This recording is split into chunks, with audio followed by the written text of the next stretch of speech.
Hey everybody, it's Jason Blaha here, and I have another Bulgarian workout for you guys, and what can I say? This one's going to be boring. I hit all my target numbers. Nothing was hard.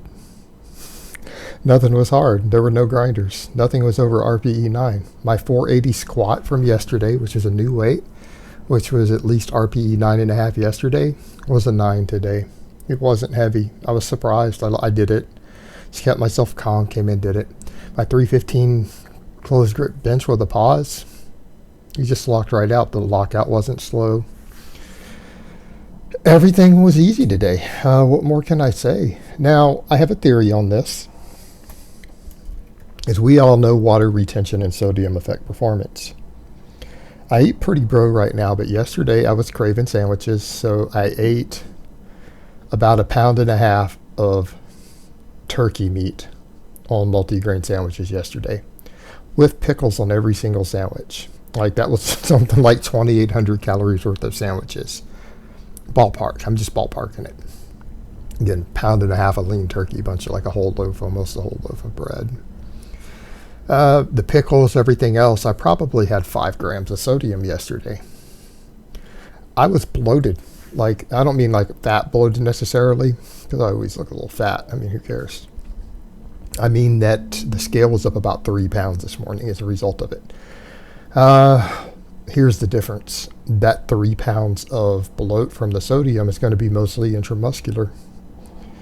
When I've been picking back up 3 pounds of water like that due to electrolytes, it made my training really easy today. Particularly the bench. I was surprised with the bench. Like, the bench felt 10 pounds lighter, 15 pounds lighter than it normally does. And keep in mind, this isn't my Monday after my Sunday light day. This is Tuesday. So I've already had a hard day. Yesterday, everything was heavy, right? Everything except my press. And, today it did this. So, I mean, watch, the squat felt lighter today than yesterday. Doing it a second day in a row, a new weight, felt lighter. Awesome. I'm not going to complain. But here we go. Boom. Came right up. It wasn't super fast, but it sure wasn't grindy either. I was really surprised. So that's the thing, the sodium. And I know a lot of bodybuilders are terrified of sodium because they don't want the bloat. But what's interesting, there's a lot of coaches, hell, even my arch nemesis, the evil Dr. Lane Norton, has people sodium load before they go step on a bodybuilding stage and drink a ton of water because their muscles get full. Electrolytes help your muscles. Yeah, there can be situations where you get spillover and it blurs y'all's chiseled abs, but there's plenty of guys who do it who are peeled. You know what? Here's the thing. I've got a theory on that, and I think a lot of people who do the whole bodybuilding gig will agree with this, who are serious about it, even though it's not my bag. I think the only people who suffer from water retention under their skin due to sodium and stuff are people who just have too much body fat to be shredded. And I'm not even saying that's a bad thing, because I don't care about the shredded thing. But I'm going to go out on a limb and say if a person is 6 or 7% body fat, legitimately, I don't think you could eat a bunch of salt and lose your cuts. It's the people who are at 10, 11% who eat a diet that keeps them low on water for some reason so that they are more dehydrated and they look leaner who have a problem with it. I mean, truth be told, and again, let's just look at the way the body works. If you have very, very little subcutaneous fat, you're not going to be prone to store water under your fat. Someone like me who carries a lot more body fat, I'm still over 20% body fat right now. I've only lost 2 pounds since my DEXA scan.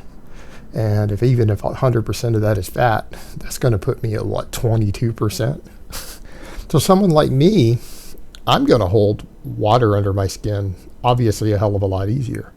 But people who do not have much adipose tissue there's not much tissue under the skin to attract the water. And I know people are going to say, well, adipose tissue is fat, pushes the water away. Yeah, but there's still tissue there, guys. There's still blood flow and everything else happening. If someone's really lean, that water weight is just going to go to their muscle tissue or stay in their GI tract. So again, I think people worry about this for nothing. It's like if you're that obsessed with being shredded, If you're that obsessed with being shredded, guys, then just get really lean, right? Get lean. If that's your obsession and that is the reason you're into this, and it's clearly not mine, then do it right. Don't run around eating low sodium diets and all this nonsense. It's going to affect your performance and it's going to make it harder for you to gain muscle. It's going to make it harder for you to train hard in the gym because of that. Hell, it could even affect your recovery. Retaining water in your muscle tissue will enhance recovery. It's a good thing. All right, sodium, potassium, calcium, magnesium, these are all good things that you want significant amounts of if you're, an athletic person. You don't need to be afraid of electrolytes. Really don't, guys. I mean, again, it impedes performance. And I mean, what I saw today exactly shows that again. I ate more salt than usual. My scale weight went up 3 pounds for today. It'll be gone tomorrow. But it went up, and my lifts were easy. My new PR from Monday felt 10 pounds lighter. My bench that was a slight grinder yesterday, the second day in a row doing it with the extra water, just shot right up. It honestly felt like I took another 10 pounds off the bar. So it's just something to think about and remember, guys. So where are we at here? We're at our chin-ups. These are going good. I think next week I might try to bump the chin-ups up 5 pounds. See if we can work with 95, because this 90 twice a day, it's quite frankly not that challenging right now. So these are going to go great.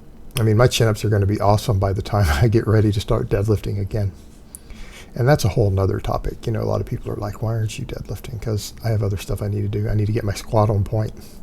Until my squat is at a satisfactory level, and I don't think it's going to be until I'm ready for my next DEXA scan, I'm not going to pull. Yeah, is my deadlift probably going down? You bet it is. You bet it is. So I'm going to work on my grip, I'll work on my hook grip, and when I get my squat acceptable and we hit this next DEXA scan, I'll go ahead and start deadlifting again. And look how much effort I put into rebuilding my squat. I've gone from a 315 squat. After taking 2 years off, I could squat 315 when I came back, to doing 480 as part of a daily. And I could definitely hit 5 if I took 3 days off. So we're going to do that. And when I get to squatting 500 every day, we're going to have seen a good 200-pound increase on my squat. So if I come back to deadlifting and I have to even start with 405 again, I was pulling triples with 545 in January, beltless. So if I get the grip sorted, I'll have all that squat strength to carry over. I'll do this same thing again on my deadlift, and I'll put 200 pounds on my damn deadlift. The same level of dedication that I've dedicated to my squat will get it there. And how that'd be nice. That'll be nice for me to have my squat over 500 again, get my deadlift over 600 again. Then I'll be decently strong for, a dude in his early 40s, right? Be decently strong. Not world-class level strong, but I think I'd be respectable. And you know what? Build from there. Build from there. But the thing is, the amount of dedication I've been putting into this squat, it's worked. I feel like I can come in, and as long as I'm careful in regulating my recovery, I'll be able to pull off the same thing on my deadlift again. So I don't care if it regresses. All these chin-ups and squat strength will give me enough of a base. There are going to be some muscles that are going to be atrophied a bit. I'm pretty sure my rectors are going to need to rebuild. My hamstrings will probably need a little bit of rebuilding of size. And I'm going to have to get good at the deadlift again. But I'll get there. One step at a time. But for now, it's not a concern. I've just got to keep working on my grip. Those are the things I've got to get sorted out while I rebuild my squat strength. And then once that squat strength is on point, I can let it fall back a bit. And I don't mean regress. I mean, it's going to have to slow way down. It might come to a point to where the entire time I'm rebuilding my deadlift, I might only put another 10 pounds on my squat on my daily minimum. Like I might be at 505 on my daily minimum then, and it over the course of 6 months, because I'm deadlifting, it might only go up 10 pounds. And that'll be okay. I mean, that'll be perfectly acceptable. And it just gives me room to grow from there. And by then, my chin-ups will be strong enough that I can let them take a back seat. It can be the last lift I do every day. It can be the last lift I do every day. It can be my finisher. and that'll be just fine. All right, guys, but that's really all I have to say on that today.